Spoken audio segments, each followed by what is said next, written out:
अस्सलाम वालेकुम dear students. आज की वीडियो में हम pigeon and creole, these are two languages. We are going to discuss about these two languages in today's video, so you people have to watch the video till the end. If you are new to the channel, please do subscribe to the channel. We are going to start now. What are pidgin and pidgin languages? What are pidgin languages? Now pidgin and creole are languages. We will discuss first about pidgin. A pidgin is a simplified form of speech that develops as a means of communication between speakers of different native languages who need to communicate for trade, work, or other practical purposes.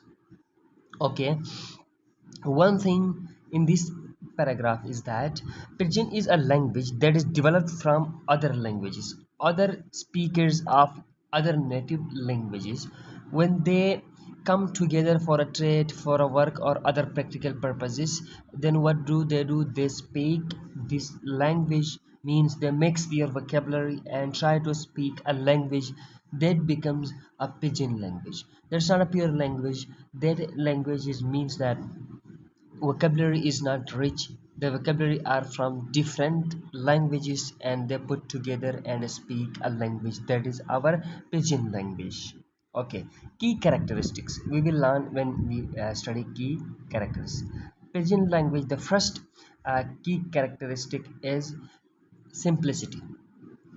Pidgins typically have simplified grammar and vocabulary. Simplified grammar and vocabulary. They draw from multiple languages but avoid the complexities found in any single language. Grammar is simplified, and this is drawn from other languages, multiple languages, but avoid the complexities found in any single language. No native speakers. Pidgin language, I have already told you that this is the language of speakers of different languages, means other languages, and there is no any native speaker of the Pidgin language. Pidgins are not spoken natively. They arise in specific contexts and are used primarily as a second language, और ये second language के तौर पर इस्तेमाल किया जाता है. Limited lexicon. They often have a smaller vocabulary compared to fully developed languages. The vocabulary is not uh, rich of this language because this language is drawn from other language. There is no any specific, and the specific bank of vocabulary you can say this vocabulary is taken from other languages. Historical examples. Very best example is this, you can check. One of the most well-known examples of a pidgin is Hawaiian pidgin, or Hawaii Creole English. Pidgin we are taking here, okay? Developed in the 19th century. This language is developed in 19th century. It emerged among laborers from various linguistic backgrounds working in Hawaii's sugar plantations. It drew heavily from English. It drew heavily from English, but incorporated elements from Hawaiian, Chinese, Portuguese, and other languages. This is example. Okay, what was the language name? That was Hawaiian Pidgin. This language is drawn from English, Portuguese, and other languages, and this is one example. Okay, what are Creole languages? Now, second is what are Creole languages? Creole. We could come to know about Pidgin. Now, second is Creole. A Creole develops from a Pidgin language when it becomes stable and starts being used as native language by subsequent generation. Mean, for example, when a language is spoken by people of different language speakers, okay, created by people of different language speakers, this language has no rich vocabulary, this has no proper grammar. This is a language. When the upcoming generation of this language are speaking this language, then that becomes Creole, means that will have grammar, that will have rich vocabulary, that will have written document. This will be Creole. Okay, we will see. There are some characteristics of Creole language.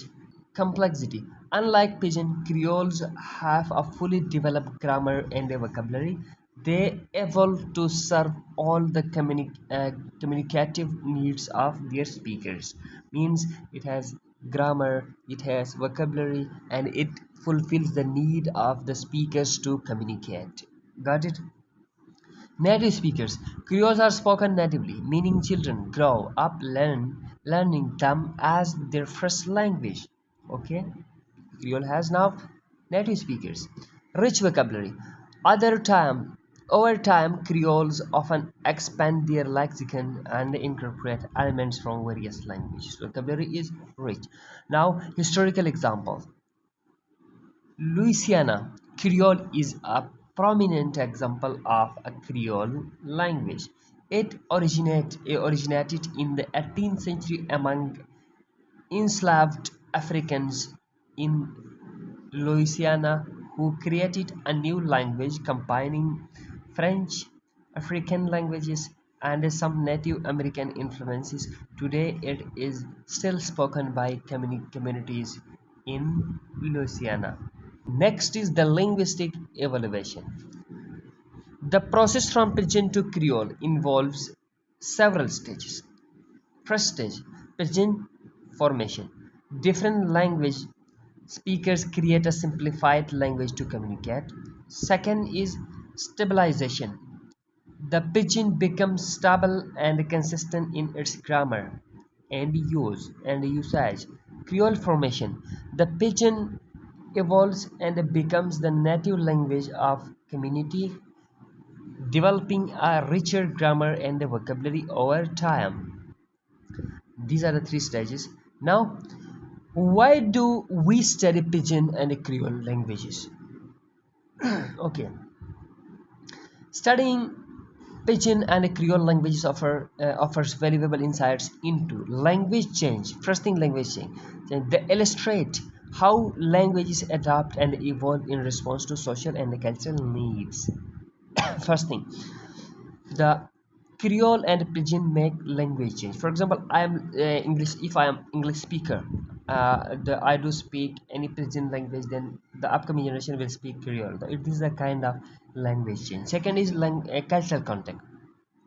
They reflect historical interactions between different language speaking groups. Means cultural context means, for example, when a Pidgin language is spoken by different cultures, people from different cultures. This is what this contexts the culture.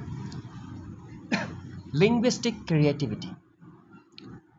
They showcase human activity in overcoming language barriers and building new forms of communication.